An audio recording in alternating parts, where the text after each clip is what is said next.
So many of you probably know who I am, why I'm running, but I'll just give a little kind of background on that. Basically, my name is Nick Gerleo, grew up in Medford, spent my whole life here, and I really care about the community. I went through the Medford Public Schools, did the Medford sports, did everything really to just kind of be invested in the community.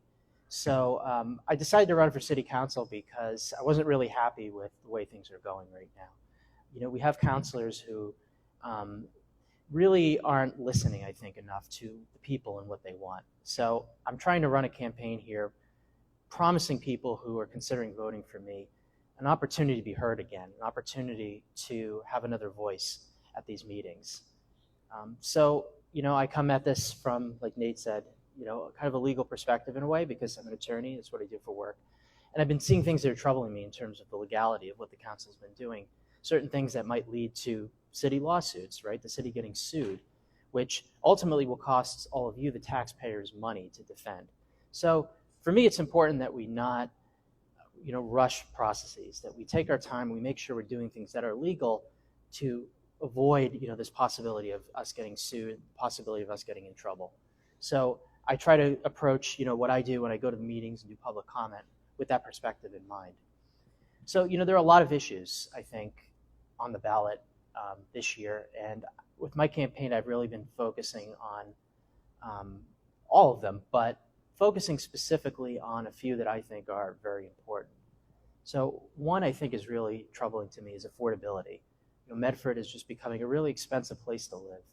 It's hard to move in here, but it's also hard for people who have homes here to stay. We have people being driven out because of just how expensive it's become. And a big part of that, I think, has been, the burden of taxes, right? Paying all this money in property taxes to stay, to keep up your property. And it affects renters as well, because the landlords will just raise the rents when the property taxes go up. So really, it's an issue that I think affects everybody.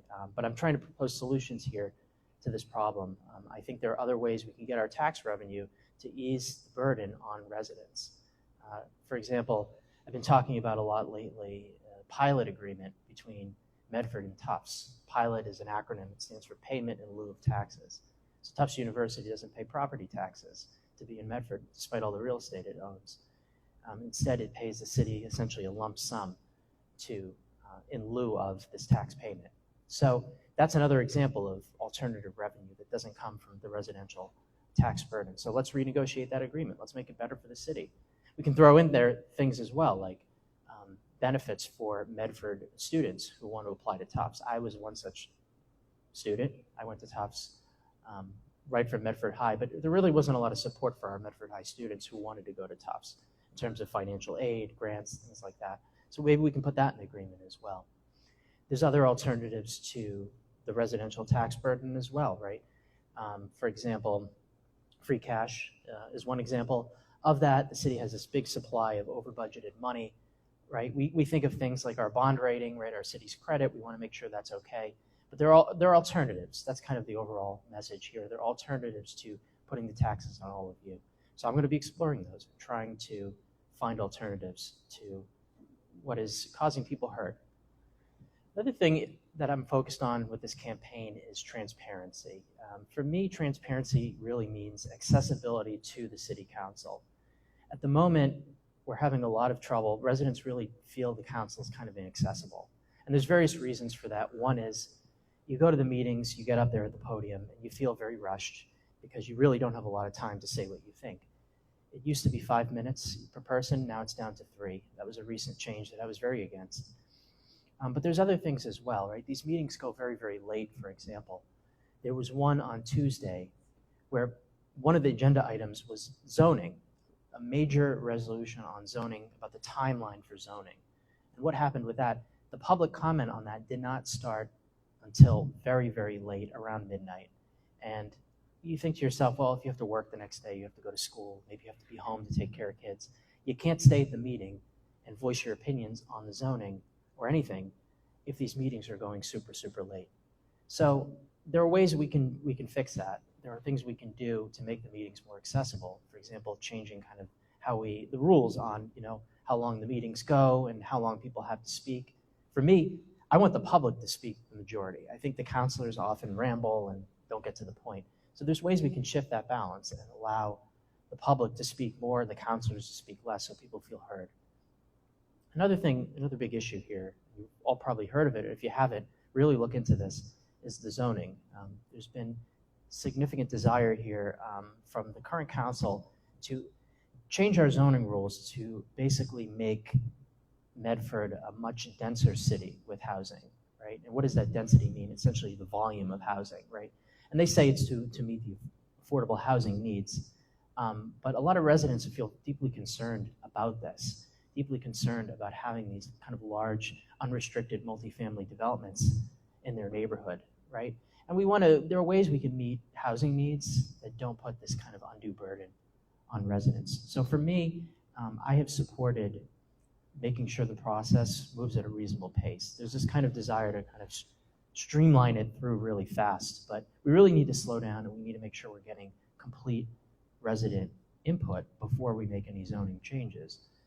With a recent meeting of the Community Development Board, essentially a group that makes recommendations to the City Council as a whole on how our zoning should go.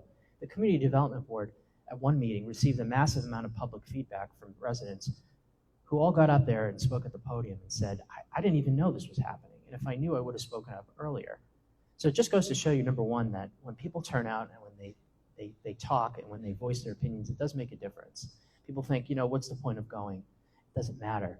It does matter. It really makes a difference. They will listen to you if you turn out, or at least will make the statement that you care about this problem. But I think another thing it does is show that a lot of people aren't informed. Communications haven't been great. A lot of people feel like they're left out of the loop. They don't know what's going on. So what can we do to improve communications with the city so residents know? And we can make sure that people are consenting to these changes and they're not just kind of dropped on their plate and said, here they are, now accept them. So that's another issue as well. And I could keep talking, but I'm not going to. I'll kind of wrap it up with this. Basically, it's really important for everybody to turn out and vote. We have a preliminary election on September 16th. It's a very important preliminary election. Municipal elections, the turnout, for primaries, typically very, very low. So it's important, though, that we don't underestimate the importance of turning out for that. General elections in November, but this primary election will be to decide which of our 17 candidates move on to the general election. We'll only be losing a few of them, 3. But it's your opportunity to make a statement. So go out there on September 16th, or if you want to do early voting, mail-in voting, do that. And make sure you make your voice heard. If you're unhappy about how things have been going in Medford, you can do something about that. You can do that by voting. So I just want to thank all of you again for being here today. I hope you enjoy the food, the drinks, the conversations. Feel free to come up to me, talk to me at any point, ask me any question, where I stand on this or that. It can be an easy question, it can be a hard question. I'll take any question. At the end of the day, I just want to be accessible to everybody. I feel like that's kind of what a counselor needs to be. A counselor needs to be, a representative needs to be somebody who the people feel comfortable going to. So with that, I thank you all.